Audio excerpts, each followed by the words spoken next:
back in the RV, and we do have one quick little thing to show you. This is an indoor antenna amplifier. Now the coach does have an amplifier, but we wanted some extra boost. Because we noticed when we were at Eglin Air Force Base, we were barely getting some channels, and some days you couldn't get them. And this might make just the difference for getting a channel or not getting a channel. I hope so, because that last one, the channels were in and out. So like you'd really be into a program and all of a sudden it's a bunch of squares. And we end up turning it off, and so it gets frustrating. So it's a pretty easy thing. This is just the power supply for the amplifier. We can plug it in a minute. There's an extra plug up here. So there are 3 TVs in this unit. If you remember, we took the main living room TV out and put it up in the loft in the cabin, and we're using it up there because we just don't watch TV from the bedroom. When we go to bed, we go to sleep. Plus, honestly, this RV is so small that if you wanted to, you could watch the one right there from the bed. You can watch this one from the bed. You can. This is the smaller TV, but we like that it also doesn't require a 110 plug to run it. Like you can be boondocking and run this TV, but you can't that one. Right. So this one has more versatility, and this is the one that we're watching from the recliners most of the time anyway, when we're even watching TV.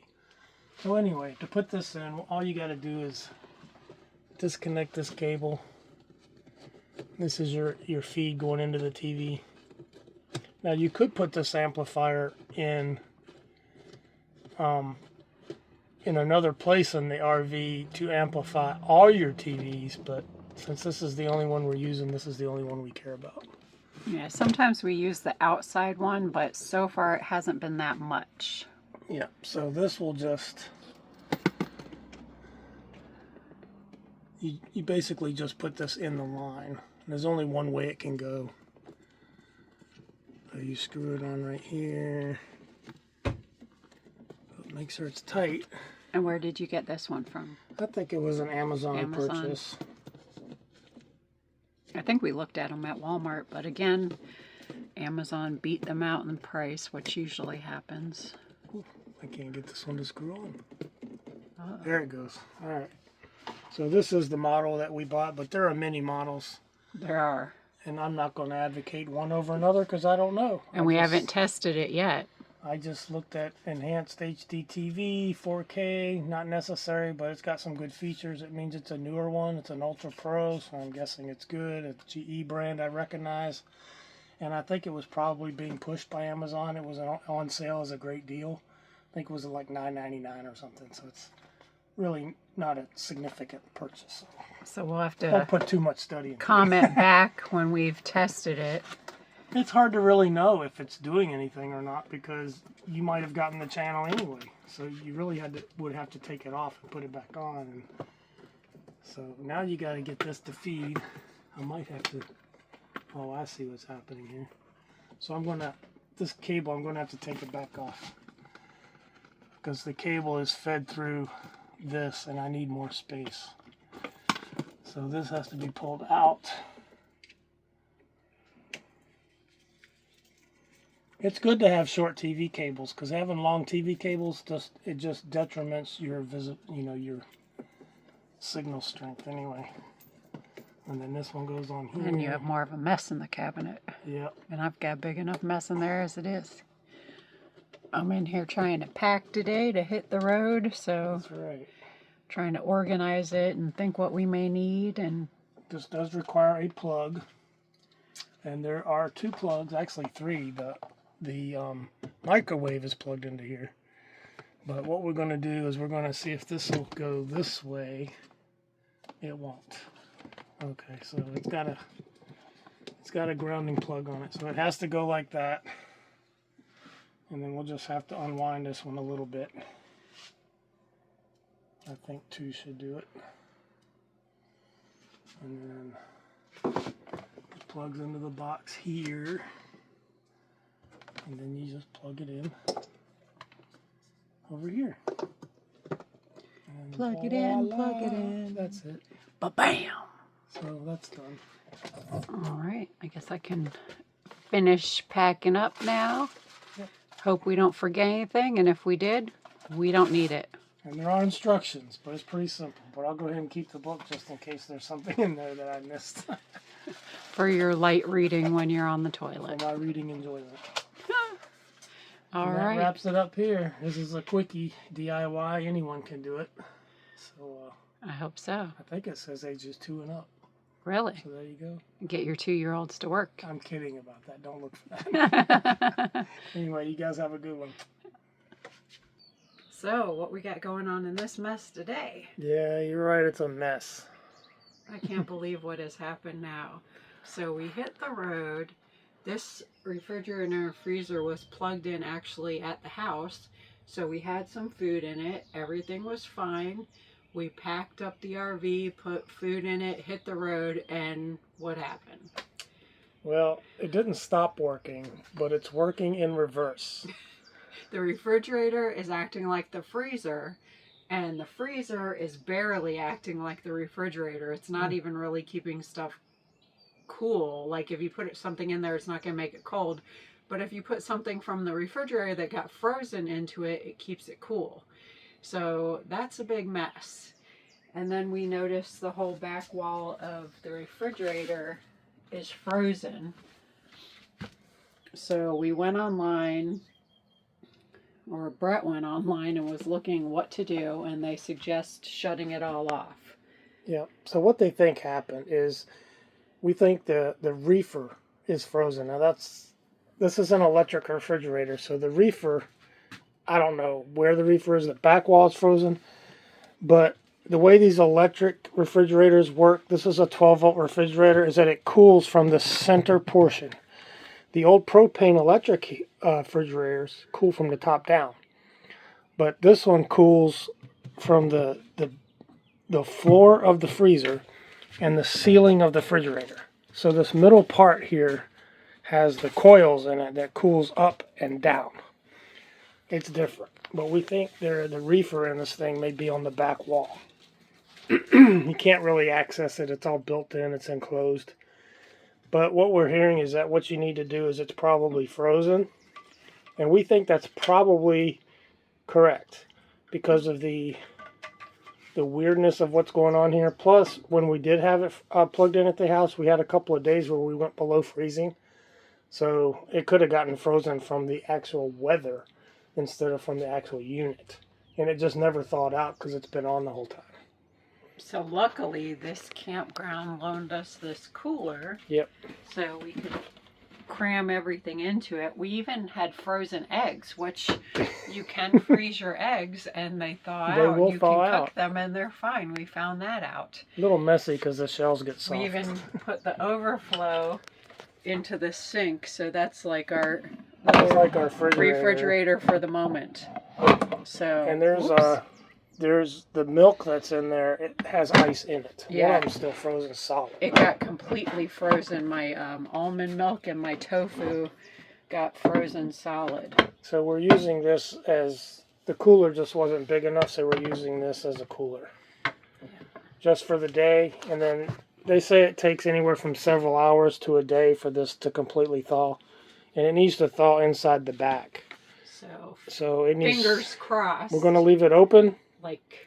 And then we'll power it back up tonight, probably. Fingers crossed, legs crossed, because if that doesn't work, what's the price of a new one? They're about $1,200. Yeah, $1,200, and that would be ridiculous considering this is a 2023 coach. Yeah. So I'm crossing everything. I'm gonna even cross my eyes, like.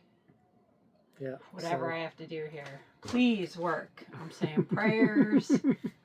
Whatever it takes. But God is good, so I think it's going to work. Overall, it's been a good camping trip. We haven't had any other problem. We've gotten lucky with reservations. Tornadoes. We've gotten lucky with that.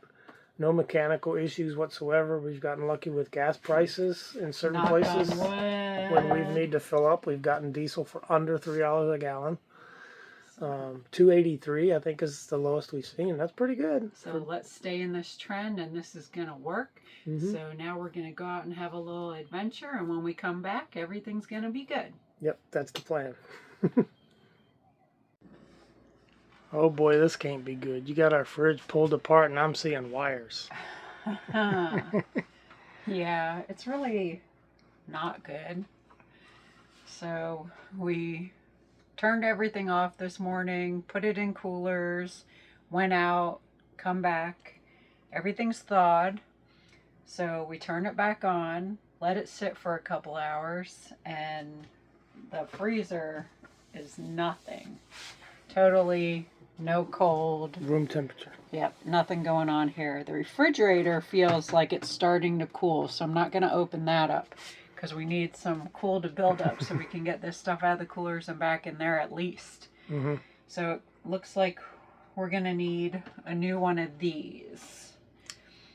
So on the way out this morning, we did run into an RV repair guy who was helping a neighbor. And I asked him to come over, and he goes, you know what? I got another customer with the exact same thing, exact same model. I just ordered him a new optic board, and he had been in conversation with Norcold, and they told him that it was an optic board. I think that's sad, being that this is a 2023, that already you're having to replace something. Now, right away, you hear the word board, and you're thinking, oh my gosh, hundreds of dollars. But fortunately, this isn't the main computer board in the back. This is the front panel optic board. And as you can see, we've kind of took the cover off because we wanted to see if there was anything obviously. Any damaged wires, look for those type of things. And see if any push pins were maybe pulled out or halfway pulled out, and we're not seeing any of that. Nothing obvious here. And the good news, though, is that it's all plug and play. Yeah. You remove a few screws, you take it off. When you get the new board, you plug it in. The problem is going to be getting a new board while we're on the road. Yeah, because we're not going to be anywhere long enough to order one.